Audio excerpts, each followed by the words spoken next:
Alright, so the Eagles are 2-0 after knocking off the Chiefs, and there's a lot to be excited about, as the Birds' defense showed some scary potential by shutting down the Chiefs' offense, and guys like Jordan Davis, the new additions Za'Darius Smith, the rookie Andrew Mukuba, and many others all made a statement.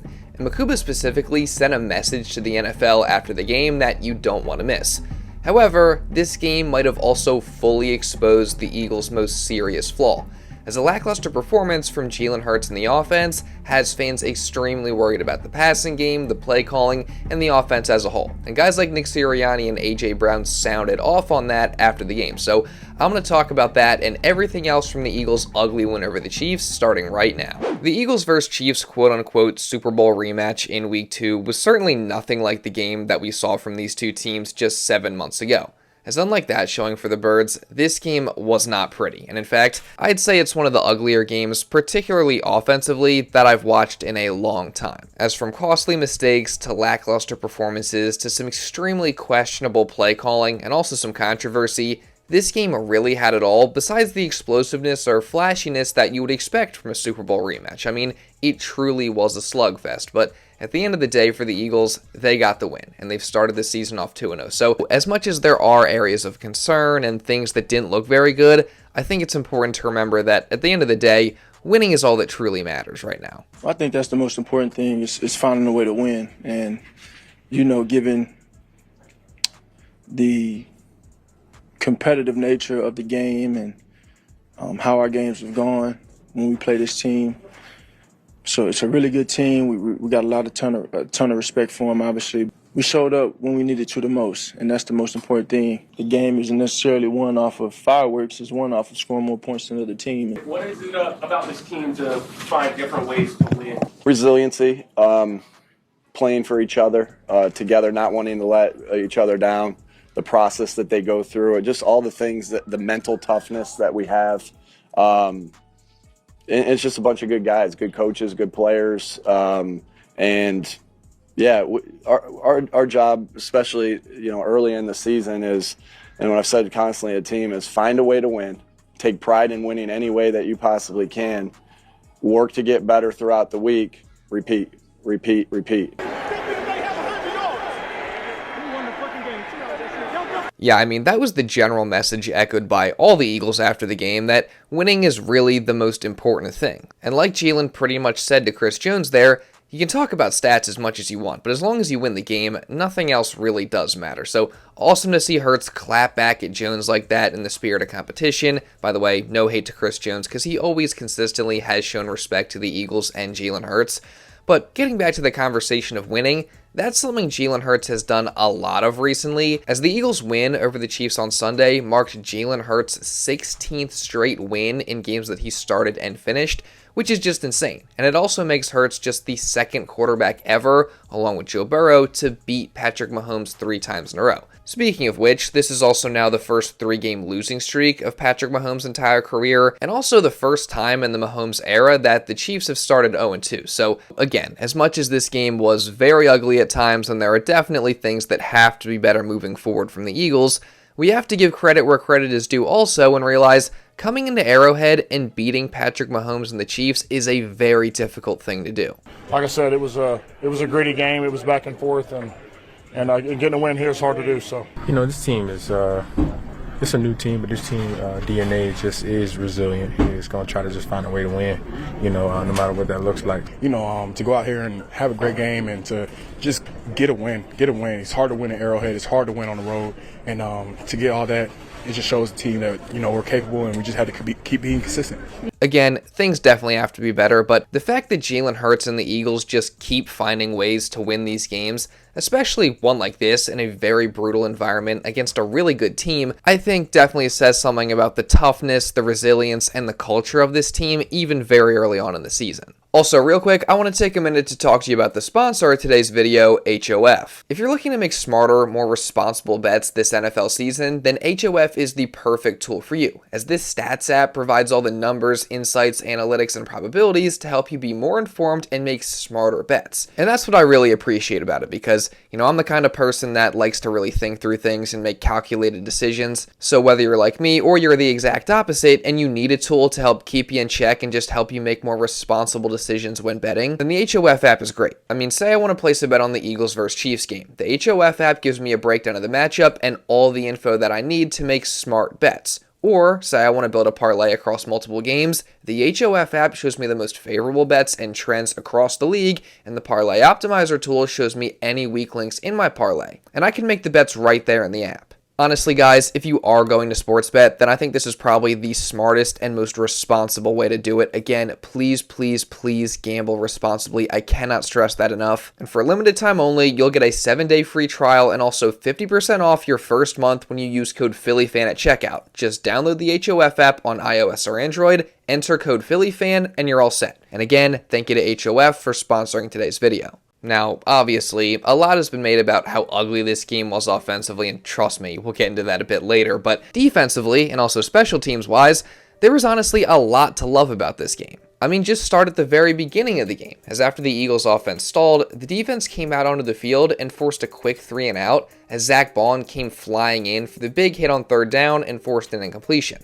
And shocker, it was another great performance for Zack Baun, who logged 6 tackles, 5 of them solo, had 1 QB hit, got a few great pressures on blitzes, was very sticky in coverage, and was the Eagles' highest graded player for the entire game with an 88.9 grade. But Baun was just one of many Eagles defenders that really stood out in this one. I mean, going down the list, you have edge rusher Josh Uche, who, after being graded as the league's top defender and pass rusher in Week 1, followed that up by being the Eagles' second highest graded player at 82.7 in this game, and he also had 4 tackles along with 3 pressures. So, as I said all last week, it seems that the Eagles got a steal with that signing. Meanwhile, defensive tackle Jordan Davis followed up his awesome Week 1 performance with another great game, as he was the Eagles' 4th highest graded player at 72.4. He ended up with 5 tackles, 3 of which were solo. He stuffed the run all game, and he also contributed significantly as a pass rusher. Plus, he had 2 pass breakups at the line of scrimmage, which now makes 3 on the season already. And when you consider that JD only had 4 of those in 47 career games leading into this year, to have 3 of those in 2 games now is pretty insane. And overall, it's just been a fantastic start to the season for Jordan Davis. I mean, he's playing a ton of snaps, and I don't know if he's had a better 2-game stretch in his entire career. So he clearly seems to have taken a step forward and has become that really good high-level defensive tackle and difference maker that we all hoped he could become. So hopefully he's able to keep that up. And same goes for the defensive line as a whole, as really that entire unit looked very good on Sunday. I mean, in addition to the guys that I already talked about, Nolan Smith did some good things in this game, including getting a huge stop on 4th and 1.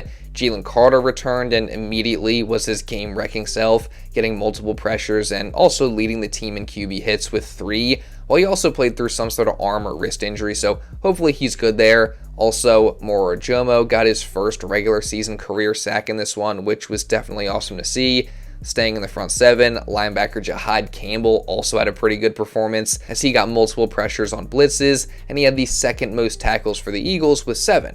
But perhaps the most impressive and exciting performance from the front 7 came from the Eagles' newest defender in edge rusher Za'Darius Smith. So after getting here just over a week ago, Smith played 20 snaps in his Eagles debut, and in those 20 snaps, he logged 4 tackles, a tackle for loss, a QB hit, and also half a sack. So safe to say, Smith has already proven to be a really good free agent signing, even though it happened during the season. So definitely very excited about that. But honestly, what was even more exciting was watching the performance that the rookie safety Andrew Mukuba had. As not only did he just put up a great stat line, which included 6 tackles, a tackle for loss, half a sack along with Za'Darius Smith, a pass defended, and just 2 receptions allowed, he also, of course, had what was easily the biggest play of the entire game. As with the Chiefs in position to take the lead, Mukuba picked off Patrick Mahomes early in the 4th quarter off of a tipped pass in the end zone, and he had a massive return. And not only was this Andrew Mukuba's first career interception, but again, it was just an absolutely game-changing play. I mean, I was just doing my assignment, trying to find where 87 was at. And I knew, that's what it was going to try to go to, down there in that red zone. But yeah, and I seen it through the ball, broke on the ball, and the ball was in the air. And I feel like I do good around the ball, so the ball happened to find my hand. So I'm really mad I got caught at the end still, but it was a good changing point of the game. I feel that's what we needed as a team to kind of finish the game out. So yeah. Drew, one of the things we hear about you is that you're just always around the football making plays. Well, why do you think that is? I mean, that's the name of the game, man. You got to get the ball. Whoever causes the most turnovers, I believe, got a high percentage chance of winning.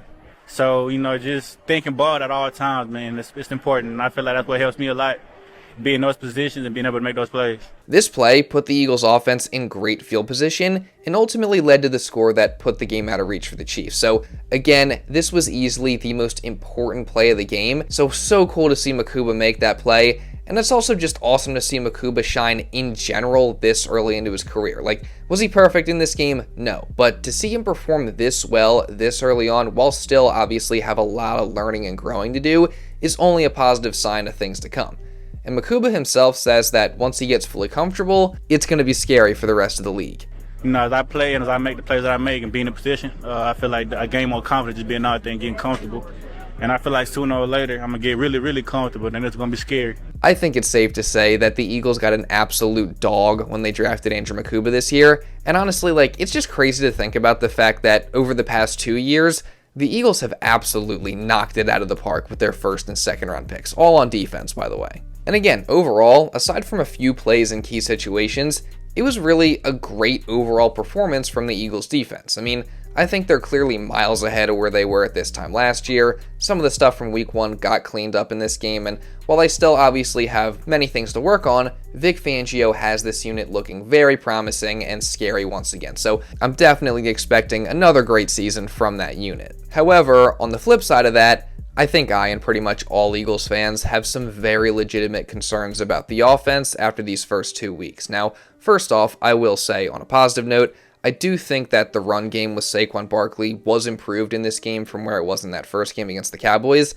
I mean, I think the players executed better. I think some of the designs were a little bit better. And overall, Barkley just had more space to run against the Chiefs. But that said, I still don't love what I saw. And that's in large part because it is just so easy to tell when the Eagles are going to run the ball. Like, think about this. The Eagles ran 26 combined plays from pistol or under center formations in this game, and 25 of those were run plays. And inversely, the Eagles ran 33 plays out of shotgun formations, and 26 of those were passes, meaning that basically all you got to do to know what the Eagles are running, whether it's a run or pass, is just look at the formation, which that's unacceptable because it just makes this extremely talented offense so much more predictable and so much easier to stop. And that's not even mentioning how lackluster, boring, stale, predictable, conservative, and just flat out bad the passing offense was in this game. I mean, take a look at Jalen Hurts' passing chart. A couple things really stand out. One being that essentially nothing besides a couple plays were down the field. I mean, everything was pretty much short on the outside. There were way too many designed screens and swings out to the flat. It honestly felt like I kept seeing the same ineffective short pass over and over and over again. And also, as you can see, there was literally nothing happening in the middle of the field. And I don't even gotta explain why all that's a problem. Like, it was very 2023-esque. I mean, the passing concepts and routes in this game were just bad. I mean, they were boring. They didn't scheme guys open. Like, you can't blame Jalen Hurts. I mean, he actually did the best with what he had, considering that Tom Brady, the best quarterback of all time, literally said on the broadcast that nobody was getting open. And if Brady says that, then you know it's true. Plus, the Chiefs blitzed the crap out of Jalen Hurts in this game. In fact, they blitzed on 64% of his dropbacks, which is the most that they've ever blitzed under Steve Spagnuolo. And the Eagles didn't take advantage of it, nor did they have any answers besides just hucking the ball down the field for whatever reason. Plus, there was no play action, which is something that worked well against the Chiefs in week 1. And again, everything was designed to be extremely short, and everything seemed predictable and honestly just played into the Chiefs' hands defensively. So, coming out of this game, even though the Eagles won, there are very real concerns about the offense, the passing game, the play calling, and all that stuff. And the Eagles know that they have to be better too. I think we talk a lot about winning our double positive, and that means for us winning the explosive play battle and winning our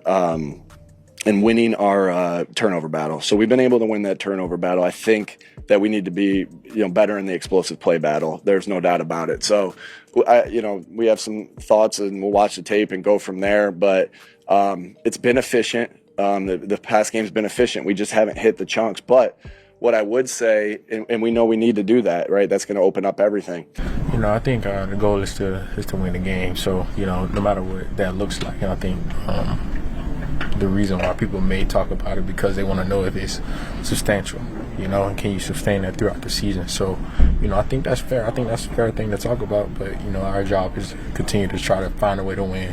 Yeah, it was all moving so fast. I know the second half was really, you know, we had some passes in there, but really, you know, run dominant. But, yeah, I think moving forward, you know, we'll have some breakthrough games where, you know, our passing game is you know, the numbers are there, but, you know, right now we're focused on running the ball. And a big part of what we did last year was, you know, play action, run, throw it deep. Honestly, I love Sirianni calling things out. I love AJ's honest assessment there. And they're both right. Like, they have to get better. What they're doing now is not sustainable if they want to get to where they want to go. And I hope Lane's right that with time, they can get things figured out in the pass game. I mean, it still is very early on in the season, so I'm not going to rush to fully write off Kevin Patulo. I'm not going to fully sound the alarm bells just yet. That said, this game was very 2023-esque, dare I say, even worse from a play calling and scheme perspective, so I very much do have my concerns. That said, you know, at least the Eagles won the game. At least they didn't turn the ball over. At least the defense looked really, really good at times. At least Jake Elliott's back to being one of the very best kickers in the entire NFL and hit 2 50-plus yarders in this game, one from 58.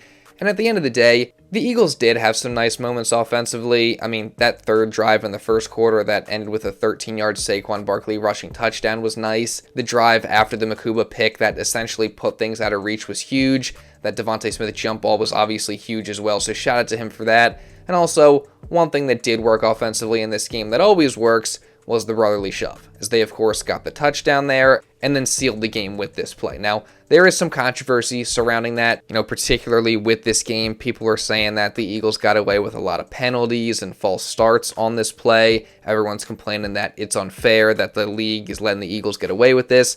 To that I say, I don't really care. I mean, yeah, the Eagles did false start sometimes, but the Chiefs were also doing stuff that was illegal. They were lining up illegally, and the refs also didn't count an Eagles touchdown where the ball clearly crossed the plane on this play. So it was really messy from both sides, and, you know, I think that Lane Johnson put it perfectly on Twitter, clapping back at Will Compton, saying they hate us because they ain't us. So love that from Lane either way. I think this is the game that definitely ensured that Tush Push is going to get banned after this season. But whatever, it worked in this game, it's going to work this season, and again, the Eagles got the win, so that's really all that matters. And that said, I'm curious to know all your guys' takeaway from this Eagles win over the Chiefs, both good and bad, so put those down in the comments below. I'm going to try to respond to as many as I can, and also there's a chance that you get shouted out in my next video if you do leave a comment, so again, go do that right now, and also make sure you guys subscribe and you turn on notifications. That way you don't miss any more Eagles coverage coming throughout the rest of this season.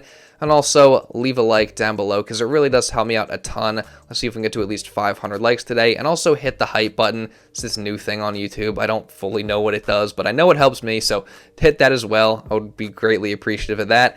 And also, if you do want to watch another Eagles video, you can check this out right here. Now, with all that being said, that's pretty much all I got for this one, guys. So thank you all so much for watching, and I'll see you in the next video.